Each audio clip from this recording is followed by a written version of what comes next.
গান করে আমাকে খাওয়াবে, ভরণ পোষণ আমাকে দিবে, এটা আমার ইচ্ছা নাই। কিন্তু আমি মারা গেলে আমার লাশ খানা কাপের মধ্যে দিবে, এরকম আমার তো কোনো উত্তরসূরি নাই। আল্লাহ তাবারক তাআলা কত সুন্দর ভাবে জানায় দিলেন, ইব্রাহিম খলিলুল্লাহ, তুমি অবশ্যই সন্তানের বাবা হবা।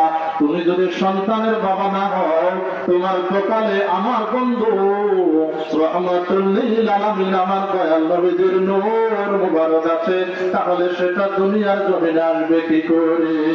আল্লাহুম্মা সাল্লি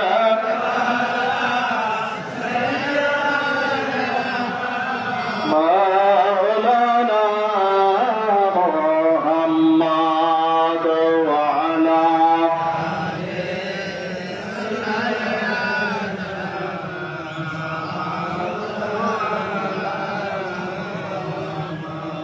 নবী দয়া করে দাও তোমার